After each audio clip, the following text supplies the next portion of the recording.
Good morning, this is Mayor Valensky with Driving Markets. Quick caveat, anything said in this particular piece is an opinion only.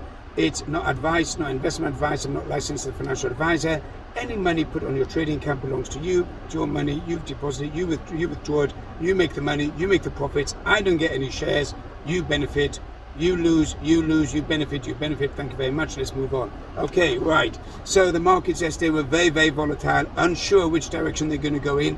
I did call the Dow down at the end of the session. So it's probably going to fall lower, and I sent a text out across the board, but it didn't close. It closed more or less flat, about up 9 or 10 points. It was very, very, very low finish. However, it is establishing a base and looking to break out above the 32,000 level on the Dow. The Nasdaq is particularly strong on the back of the Netflix figures, which came out stronger and better than expected because their loss of subscribers was only 200,000, where they were expecting anywhere between 1.5 million and 2 million loss of subscribers. So Netflix jumped up during hours and after hours, and that's pushed up the whole tech sector, with other banks coming in. Also, financials reporting pretty good profits, which shows the US and the corporates are pretty resilient to any downward pressure, and it doesn't look like we're going into recession. However, there are certain analysts and investment advisors that are saying that there is a major credit crisis out there across the board,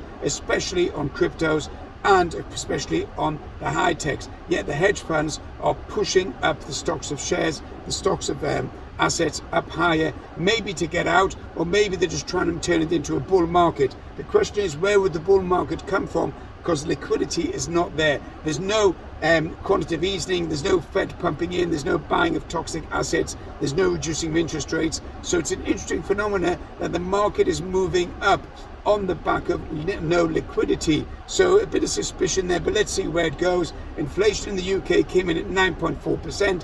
Don't expect Andrew Bailey to do anything because he's got no balls, he's got no backbone. He's probably put interest rates up by 25 basis points, maybe 50 basis points, and that'll be it. It's not enough to fight inflation. As I said, interest rates need to go significantly up in order to fight inflation. That's not going to happen. Consumer spending is there, retail sales are up at all-time highs, and therefore that is giving a good boost to the companies, to corporate profits, but also feeding the whole inflation scenario. So there seems to be a lot of money out there with the consumers, and that's what seems to be pushing the markets. Not that they're buying shares, but they seem to be spending money in the restaurants, on the flights, on the holidays, on the clothes, and anything else that's moving. It could be an attitude of, well, who gives a damn, let's just spend the money. Who knows? Not really sure, but retail sales are supporting the market. Overall, looking over to cryptos, Bitcoin went above 24,000, looks a bit toppy now, could come off a bit of some profit taking.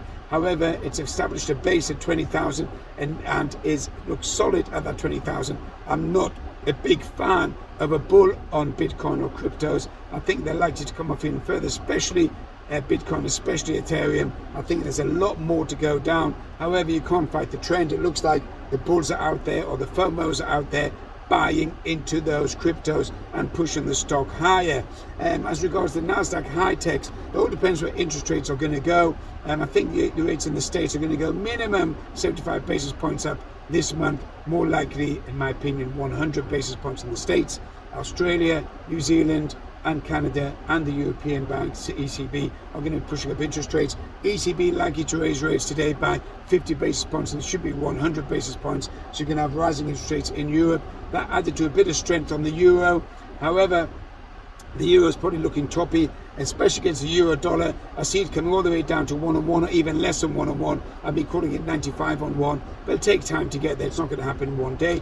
As regards pound dollar, the pound is under pressure because it seems to be no direction in the UK. So you could have the pound dollar floating down to 115, 110, and I think it'll probably stabilize those levels before moving back up to the 130, 135 level. I'm a big fan of the pound, and I think long term it's a great investment to get involved in. Buy the pound, sell the dollar. Short term, you have a bit of volatility there.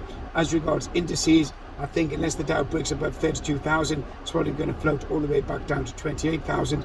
The fundamentals are the same: high inflation, high interest rates, potential fear of recession, no supply chain coming in from China and other countries, COVID-19, heat wave in the UK, heat wave in Europe, everything burning up. So you've got generally a lot of things going on there that could be geopolitical, and obviously the war in Ukraine, Russia will probably expand the war, cut off the gas to Europe, and the price of energy will go through the roof. So my opinion is markets are going to go down, they're going to go south. At the moment, they're enjoying a little bit of an uptrend, supported by the hedge funds and the investment funds. May Valensky, driving markets. Have a good day.